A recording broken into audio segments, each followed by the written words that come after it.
Bonsoir et bienvenue sur NTD Actualité. Hier, un couple russe a péri et leur fille de 14 ans a été blessée à la suite d'une attaque sur le pont de Crimée, seul lien terrestre de la Russie avec la péninsule. La nature précise de l'attaque reste incertaine, suscitant des accusations croisées entre la Russie et l'Ukraine. Hier, un couple russe a été tué et sa fille de 14 ans blessée dans ce que Moscou a qualifié d'attaque ukrainienne. La famille a traversé le pont de Crimée dans la nuit pour ce qu'ils espéraient être des vacances en famille sur la côte de la mer Noire en Crimée.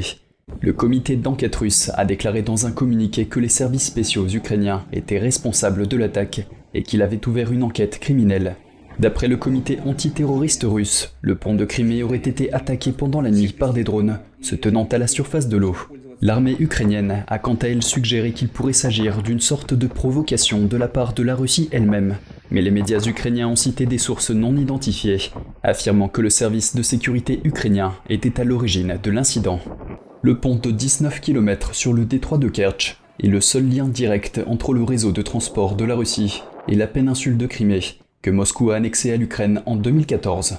Il s'agissait d'un projet phare pour Poutine qu'il a ouvert lui-même à la circulation routière en 2018. Le pont se compose d'une route et d'une voie ferrée séparées, toutes deux soutenues par des pilotis en béton. Le pont est crucial pour l'approvisionnement en carburant, en nourriture et en autres produits de la Crimée, où le port de Sébastopol est la base historique de la flotte russe de la mer Noire. Il est également devenu une voie d'approvisionnement majeure pour les forces russes, après l'invasion de l'Ukraine par Moscou le 24 février. La Russie a accusé l'Ukraine d'avoir attaqué le pont en octobre dernier. L'Ukraine n'a admis qu'indirectement l'attaque des mois plus tard. En représailles, la Russie a lancé des frappes contre des villes ukrainiennes, y compris contre des centrales électriques. Quelques heures seulement après l'attaque de lundi, la Russie a déclaré qu'elle avait interrompu sa participation à un accord historique, conclu sous l'égide des Nations Unies et de la Turquie, qui permettait l'exportation de céréales ukrainiennes par la mer Noire. Le Kremlin a déclaré que l'interruption de l'accord n'avait rien à voir avec l'attaque du pont. La Russie a refusé de renouveler un accord historique qui permettait d'exporter les céréales ukrainiennes via la mer Noire. Les analystes craignent que les prix alimentaires mondiaux n'augmentent à nouveau et ne plongent davantage de personnes dans la pauvreté, en particulier dans les pays en développement qui dépendent des importations de denrées alimentaires. La Russie s'est retirée lundi d'un accord conclu en temps de guerre qui permettait l'acheminement de céréales de l'Ukraine vers des pays d'Afrique, du Moyen-Orient et d'Asie. Le Kremlin a déclaré que l'accord serait suspendu jusqu'à que ces demandes d'acheminement de ses propres denrées alimentaires et engrais vers le monde soient satisfaites. L'Ukraine et la Russie sont toutes les deux d'importants fournisseurs mondiaux de blé, d'orge, d'huile de tournesol et d'autres produits alimentaires abordables dont dépendent les pays en développement. Selon un analyste, l'interruption des livraisons en provenance d'Ukraine aura un impact significatif sur la sécurité alimentaire mondiale. Un grand producteur agricole fait la guerre à un autre grand producteur agricole, ce qui a une incidence sur les prix des denrées alimentaires et des engrais pour des millions de personnes dans le monde. L'initiative sur les céréales dans la région de la mer Noire a permis d'exporter plus de 32 millions de tonnes de denrées alimentaires d'Ukraine depuis le mois d'août. Plus de la moitié de ces denrées ont été acheminées vers des pays en développement, notamment ceux qui bénéficient de l'aide du Programme alimentaire mondial. Les pays les plus menacés seraient ceux qui dépendent le plus des importations pour satisfaire leurs besoins en matière de sécurité alimentaire et qui sont également les moins à même de s'approvisionner auprès d'autres pays. Les importations provenant d'autres sources seraient probablement plus chères. L'accord sur les céréales garantit que les navires ne sont pas attaqués à l'entrée et à la sortie des ports ukrainiens, tandis qu'un autre accord facilite l'acheminement des denrées alimentaires et des engrais russes. La Russie affirme que son secteur agricole souffre. Welsh a déclaré que le pays avait en fait exporté un volume record de 45 millions de tonnes de blé au cours de l'année commerciale 2022-2023. Il est certain que les pays qui dépendent de l'Ukraine pour leurs importations vont devoir se tourner vers d'autres sources d'importation, très probablement la Russie, ce qui est quelque chose que j'imagine être l'intention de la Russie. L'économie de l'Ukraine dépend de l'agriculture et avant la guerre, près de 80% de ses exportations de céréales passaient par la mer Noire. Aujourd'hui, elle doit envoyer ses produits alimentaires par voie terrestre ou fluviale à travers l'Europe. Or, ces voies ont une capacité inférieure à celle des transports maritimes. Et comme les céréales restent souvent dans les pays d'Europe de l'Est, les prix des denrées alimentaires s'effondrent, ce qui suscite la colère des agriculteurs locaux. Et avec la guerre qui s'éternise, la population de l'Ukraine diminue et elle pourrait encore diminuer d'un tiers au cours des 30 prochaines années. C'est ce que nous révèle une étude publiée en mars par le Centre commun de recherche de la Commission européenne. Après avoir fui la guerre en Ukraine, des millions de réfugiés commencent à envisager de s'installer définitivement dans les pays où ils se trouvent en Europe. Je suis plus efficace ici qu'en Ukraine. La créatrice de mode Ksenia Karpenko a maintenu le fonctionnement de son entreprise depuis sa résidence actuelle à Tarragone sur la côte méditerranéenne de l'Espagne où elle était en vacances lorsque la guerre a éclaté. Elle a dû réduire ses effectifs mais a continué à travailler malgré la guerre. Son équipe de 8 personnes en Ukraine conçoit et fabrique des vêtements vendus dans des boutiques à Madrid et à Barcelone. Parfois, nous sommes confrontés à des circonstances que nous n'avons pas choisies, mais nous devons vivre dans les circonstances qui nous sont données. Et maintenant, c'est ce que je fais. Et maintenant, oui, je vis ici. Selon le groupe de réflexion Center for Economic Strategy, l'économie ukrainienne pourrait perdre jusqu'à 7,71% de son PIB par an si les réfugiés restaient définitivement à l'étranger. De retour en Ukraine, les entreprises sont maintenant confrontées à la probabilité que de nombreux réfugiés ne reviennent pas et que la main-d'œuvre continue de diminuer dans les années à venir. Selon l'Agence des Nations Unies pour les réfugiés, seul un réfugié sur 10 envisage de rentrer prochainement.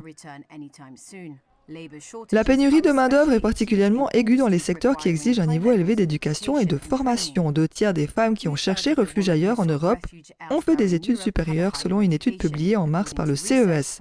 Selon Ella Libanova, démographe à l'Académie nationale des sciences, une fois levées les restrictions imposées aux hommes, les empêchant de quitter le pays en temps de guerre, nombre d'entre eux pourraient rejoindre leur famille à l'étranger. Le gouvernement ukrainien se montre toutefois plus optimiste quant au retour, affirmant que le patriotisme s'est renforcé après l'invasion. Oleksiy Sobolev, vice-ministre de l'économie, a déclaré lors d'une récente table ronde qu'il s'attendait à ce que 75% des réfugiés rentrent en Ukraine dans les 3 ans suivant la fin des combats. Hier, lundi 17 juillet, a débuté le 3e sommet réunissant l'Union européenne et la CELAC, la communauté des États latino-américains et des Caraïbes. Plus de 50 dirigeants des 3 régions ont mis en lumière les divergences sur leur façon d'aborder la guerre en Ukraine et le rôle de l'Europe dans la traite des esclaves. L'Union européenne s'est engagée à investir davantage dans l'Amérique latine, qui avait été laissée pour compte au cours des dernières années en raison de multiples crises. Un sommet des chefs d'État et de gouvernement de la communauté des États d'Amérique latine et des Caraïbes, la CELAC, ainsi que de l'Union européenne, s'est tenu hier et aujourd'hui à Bruxelles. L'Union européenne s'est engagée à investir jusqu'à 45 milliards d'euros en Amérique latine et dans les pays des Caraïbes d'ici 2027. La présidente de la Commission européenne, Ursula von der Leyen, a déclaré que cet argent se présenterait sous la forme d'investissements concrets, y compris dans le secteur de l'énergie verte. L'objectif principal de ce soutien sera celui de contrebalancer l'influence de la Chine dans la région. C'est un fait historique que l'Europe a remodelé l'Amérique latine et les Caraïbes, et ce faisant, s'est remodelée elle-même. De ce remodelage, la majeure partie de l'Europe a été, et est toujours, le bénéficiaire déséquilibré d'une relation dans laquelle notre Amérique latine et nos Caraïbes ont été et sont inégalement attelés. Ce sommet devrait reconnaître cette inégalité et, en conséquence, proposer des solutions durables sur plusieurs fronts, de manière mutuellement bénéfique, mais avec une attention particulière pour ceux d'entre nous qui, historiquement, ont été et sont encore désavantagés. De nombreux pays d'Amérique latine et des Caraïbes soutiennent la résolution des Nations Unies condamnant l'agression russe. Je pense que la leçon à tirer est que nous, en Europe, non seulement avec l'Amérique latine et les Caraïbes, mais aussi avec l'Afrique et certaines parties de l'Asie, avons été assez arrogants au cours des dernières décennies en termes de relations et de politique étrangère, et que nous n'avons pas décroché le téléphone quand ils avaient besoin de nous. Il s'agit donc d'un signal d'alarme pour nous-mêmes et pour ne plus jamais commettre cette erreur. Lorsque vous dialoguez avec quelqu'un d'autre, c'est 90% d'écoute et seulement 10% de parole. À l'occasion de cette rencontre, l'Union européenne a également déclaré qu'elle souhaitait une déclaration commune condamnant la Russie, étant cependant consciente que cette unanimité serait difficile à obtenir. Alors que la plupart des pays de la CELAC ont soutenu en février une résolution des Nations Unies exigeant un retrait immédiat des troupes russes, le Nicaragua a voté contre et la Bolivie, Cuba et le Salvador se sont abstenus. Dans le cadre du sommet, la question des changements climatiques a également été abordée. Le changement climatique prend notre planète à la gorge, et celle-ci est en train de se battre pour chaque souffle. Des températures en ébullition, des incendies de forêt déchaînés, des inondations massives. Des pays de notre continent et du vôtre, comme les Caraïbes, sont menacés par une montée dramatique du niveau de la mer. Ensemble, nous devons agir de toute urgence et de manière décisive.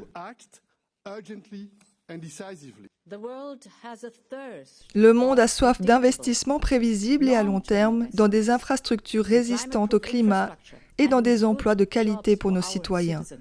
En ces temps difficiles, nous avons besoin d'amis en qui nous pouvons avoir confiance, de véritables partenaires pour tracer la voie à suivre et façonner l'avenir de nos continents. Et je crois que c'est également vrai pour l'Amérique latine, les Caraïbes et l'Union européenne.